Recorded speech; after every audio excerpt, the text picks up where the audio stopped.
सांसद राकेश सिंह ने रविवार को कलेक्टर सौरभ कुमार सुमन के साथ डुमना विमानतल के विस्तारीकरण के कार्य का जायजा लिया। इस मौके पर उन्होंने एयरपोर्ट अथॉरिटी के अधिकारियों के साथ विभिन्न मुद्दों पर चर्चा भी की।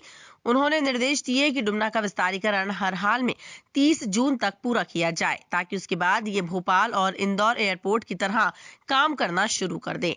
खासतौर पर टर्मिनस बिल्डिंग का कार्य जल्द से जल्द पूरा करने के निर्देश दिए हैं। जबलपुर के एयरपोर्ट के विस्तारीकरण के कार्य का निरीक्षण और एयरपोर्ट एडवाइजरी कमेटी की मीटिंग, ये दोनों ही एयरपोर्ट पर हुआ है। मुझे कहते हुए बेहद खुशी है कि अब जबलपुर में एयरपोर्ट में रनवे की लंबाई 2750 मीटर हो चुकी है, जो इंदौर और भोपाल के बराबर पर ही है। और अब एयरबस 320 नहीं 321 भी यहाँ पर उतर सकती है और जा सकती है। ILS वहाँ पर लग चुका है। करीब फायर स्टेशन और ATC टावर, ये 31 मार्च तक संभावना है कि ये दोनों वहाँ पर कंप्लीट हो जाएंगे।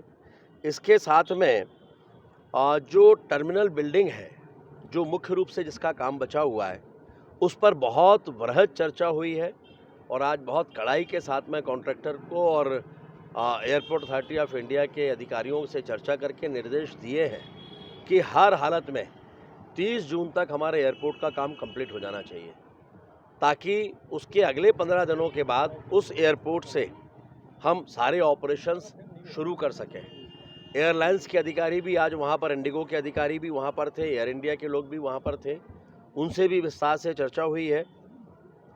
और मुझे कहते हुए खुशी है कि इस एयरपोर्ट की बिल्डिंग के विधिवत काम प्रारंभ करने के साथ ही जबलपुर को अनेकों सौगातें मिलेंगी और ये एयरपोर्ट टर्मिनल बिल्डिंग अपने आप में एक अनूठी बिल्डिंग होगी।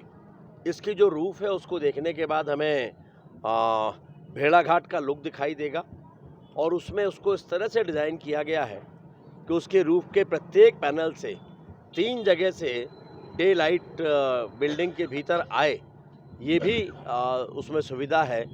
और ये सर्व सुविधा युक्त बिल्डिंग होगी, जिसमें फ़िलहाल अभी 6 जहाज एक साथ, 3 बड़े और 3 छोटे, ये खड़े हो सकेंगे। अभी उसमें 3 एरोब्रिज हैं, लेकिन बाद में एरोब्रिज की संख्या 5 तक भी जा सकती है।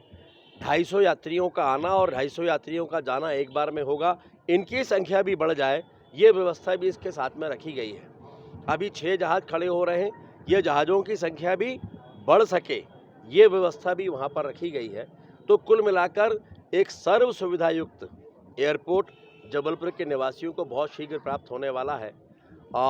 ये भी कहते हुए मुझे खुशी है कि एयर इंडिया भी 27 तारीख से वहाँ से जबलपुर से हैदराबाद की फ़्लाइट शुरू कर रहा है। स्पाइस जेट की फ़्लाइट को लेकर जो कुछ बातें सामने आ रही हैं, उसमें काफ़ी हद तक सच्चाई है। फ़िलहाल उन्होंने अपना काम बंद किया है, आगे की स्थिति क्या रहेगी उस पर भी चर्चा हुई है। लेकिन अगर स्पाइस जेट नहीं भी चले, तब भी उन सारे सेक्टर पर इंडिगो अपनी फ़्लाइट चालू करे।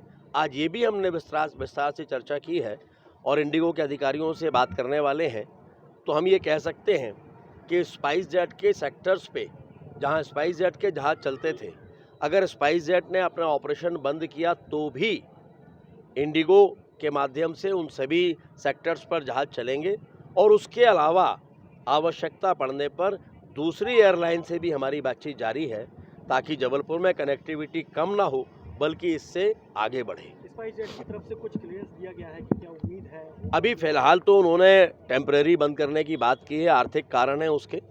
लेकिन अब मैंने जैसा कि कहा, हम तो होपफुल हैं, लेकिन अगर कोई ऐसी स्थिति बनती है तो उसके लिए भी हम तैयार हैं कि उन सभी सेक्टर पे जबलपुर के लोगों को सुविधा मिलती रहे।